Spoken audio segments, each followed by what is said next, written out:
Welcome to the American Institute of Healthcare Professionals video on Christian Counseling Foundations.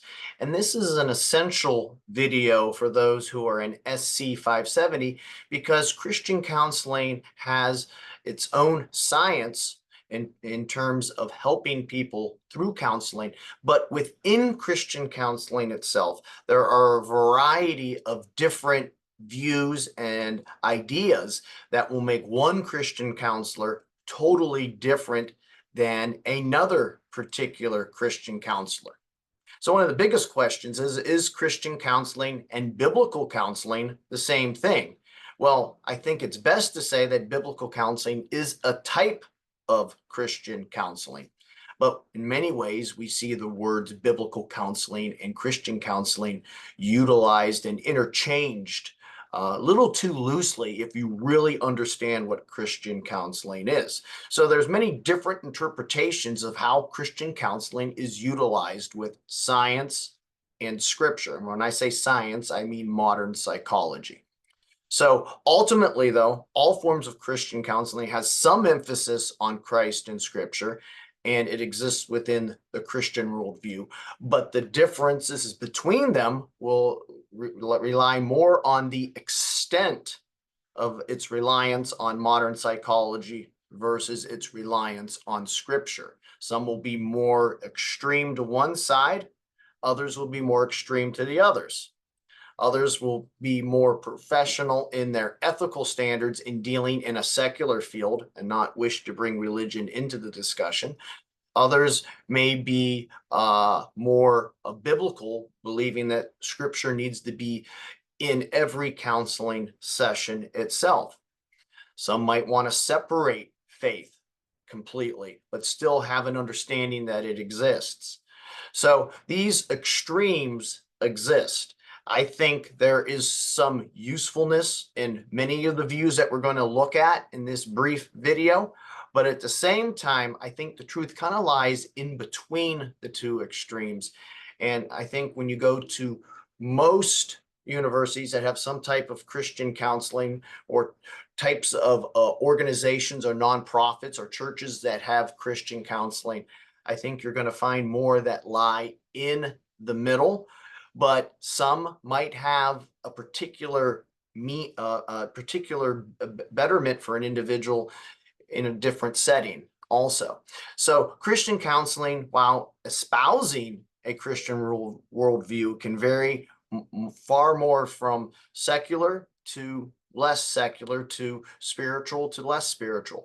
It can be held to a very high clinical standard, or it can be, again, to a higher pastoral standard. And how that is reflected, I think, again, depends on the individual who is going for counseling, the counselor or pastor who is administering counseling, and of course, the view itself. What kind of view does one have? Now, depending on the licensure or the individual training, certain Christian counselors can deal deeper within the science of psychology than, say, a pastor could. A pastor has limits. So there are clinical counselors who do Christian counseling, and there are also pastoral counselors who do Christian counseling, but they are limited because they are not licensed. Now, the views that we are going to look at involve 5 total. The first one is levels of explanation. We're going to also look at the integrated approach. We're going to look at Christian psychology. We're going to look at transformational approach. And we're also going to look at biblical counseling. Now, some of these are very closely similar, just with a little bit of differences, while others are very different in their extreme of their approach. One approaching more of a secular psychological standpoint, and the other just going to completely scripture. So what we're going to do is analyze these so that in your Christian counseling practice, you can have a better idea of how you want to approach your client, and also what you're able to do within your licensing capability or capacity. So first, let's look at biblical counseling. And believe it or not, biblical counseling is on the more conservative side of the spectrum.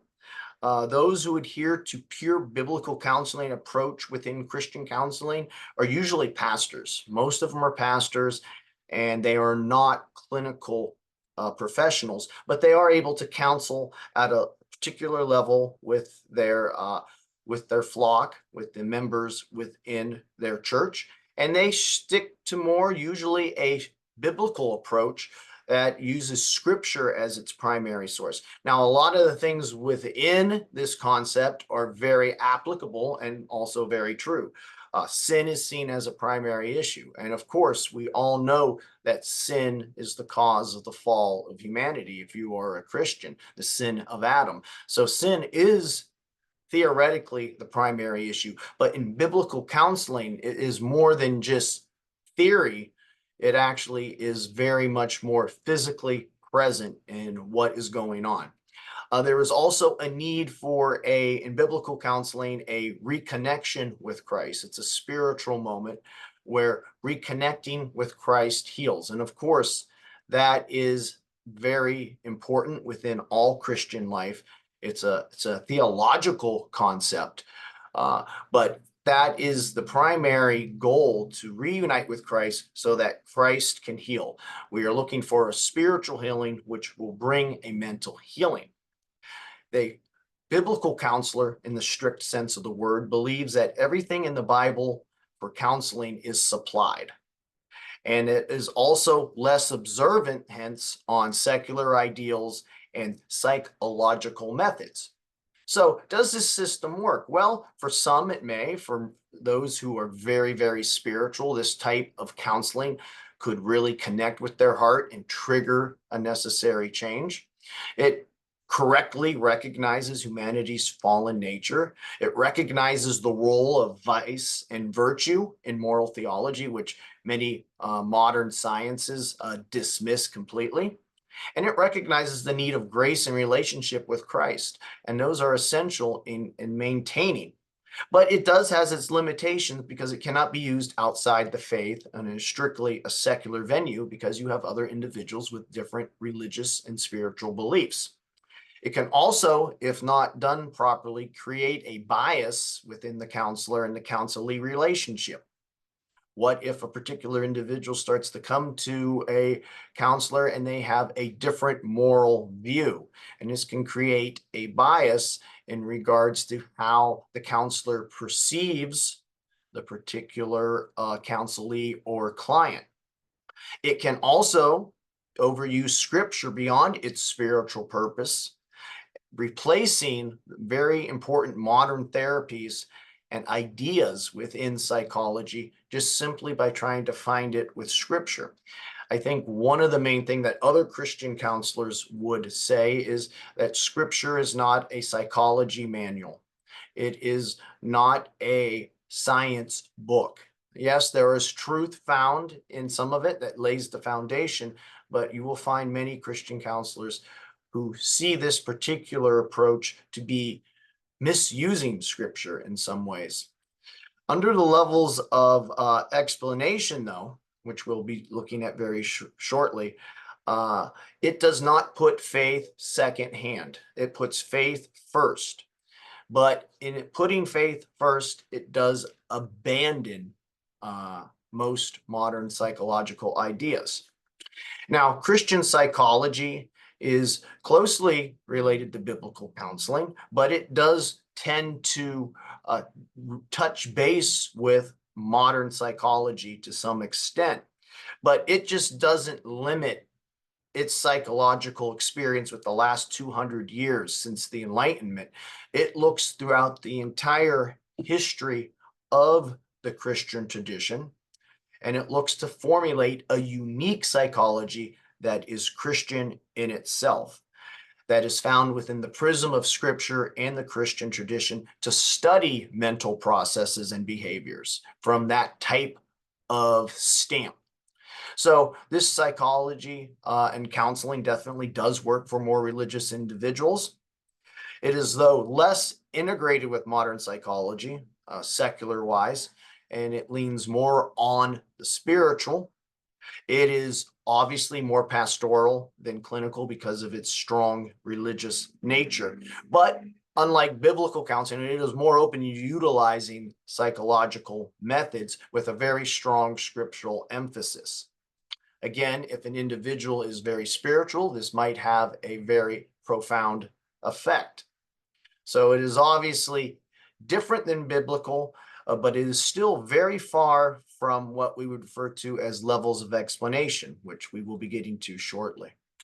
The transformational approach I referenced earlier is the other more leaning towards scripture, more overtly religious push. And it is probably a little bit more so even than Christian psychology. It's a very spiritual approach that looks to transform the human person. It is, again, much more pastoral in nature. You're not going to see as many clinical counselors doing it. And it has a purely biblical approach. It looks well beyond the empirical method, but looks also at phenomenology. And phenomenology is how the object within science experiences things, how the human experiences. And phenomenology is a very important opening of science, because so long before, the object was studied strictly as itself within an a priori system, and every type of scientific approach through empiricism based everything under the same criteria. However, human experience, how things are understood and felt, is the lens of phenomenology. And in the transformational approach, phenomenology is taken into account much more. And I think this is a very good element of the transformational approach. So again, it's aimed more for spiritual individuals. It is a little bit more suspicious of more modern psychological methods. And like the biblical approach, it strongly correlates sin and mental pathology as the same. And it looks to utilize scripture to help the individual transform and become more holy and closer to Christ, which is, again, a very good thing. Now, the levels of explanation approach is the opposite. And we'll get into the integrative approach, which personally is the one I think most mainstream Christians utilize in Christian counseling, especially those who are clinical, but also some that might be pastoral that have a strong background in psychology. But the levels of explanation approach is the opposite of the first three that we looked at. It really puts scripture second. It separates church and state, so to speak. It relies more entirely, completely on the ideas of psychology, and faith has to conform to it, the ideas. So you're not going to have as much of a religious experience, although the counselor probably is Christian, but they're definitely probably also a clinical licensed counselor. And the idea of Christ is important, but there is less value in the Christian tradition and the biblical than the others. It's present, but it's not nearly as present at such a spiritual level. So you have the two extremes in that regard, one that focuses more on scripture, and a few other degrees that focus maybe a little bit on psychology. And then you have a system that completely disregards most of the scripture that is needed. It's almost secular, but it isn't completely. The integrative approach is the approach that most mainstream Christian counselors will utilize. It is a balance of biblical counseling and levels of explanation. It is done by pastors, but more so clinical counselors, because they usually incorporate various modules of healing that are based off modern psychology. So the integrative approach exists within the Christian worldview. It does not make spiritual life and the Bible secondary to psychology, but it will utilize modern psychology. Now, scripture is the starting point, but scripture is not seen as a psychology textbook. Christ is seen as the ultimate counselor, but modern therapies are necessary to help with treating various pathologies. So in that, is sin seen as as part of the problem? Absolutely. The integrative approach would not dismiss sin as a reason for illness, but it does not attribute a direct correlation with it in the moment, with every pathology. So sin is the general problem, but when we're facing depression or something, we're acknowledging importance of virtue and vice, but we're also looking clinically, and we're using scripture as a starting point. Maybe referring to the fact that Christ did weep, that Christ did console, but then we would enter into a very much a grief counseling session that would have a variety of dual process models, Elizabeth Kubler-Ross, looking at grief trajectories. So it would be integrated by the name of the approach itself very well. I think those with a religious mindset, but also a clinical mindset, it would really work as the two systems are approached. Unlike the levels of explanation, scripture is never put second, but is a strong starting point. And it also sees the importance of Christian values to help individuals heal from mental pathology, but within the guidance of psychology itself. So there we have a summary of Christian counseling, but within Christian counseling, 5 different schools of thought. I think a lot of them have attributes that are extremely important that can be blended, but you will have some who are more pastorally conservative that might even be pastors themselves that will just consider biblical counseling the only way and every way. Then you might have some Christians who are a little bit more liberal, and they might put that more second in their counseling to a completely psychological look. And I'm not really, if you want my opinion as an instructor of many of these courses, I'm not really a fan of either extreme. I fall, what I would say, into the integrated approach, where biblical counseling is a starting point, but we use those concepts of the Christian worldview in concert with psychology, which is a different science than theology, and try to find healing through that. The other approaches of transformational approach or Christian psychology are a little bit further to the right than this, because it emphasizes more so scripture than the science and the psychology. So it really then comes down to the individual, what helps the individual in counseling better if they're looking for a religious, spiritual counseling approach that can help them heal from whatever trauma that they are facing.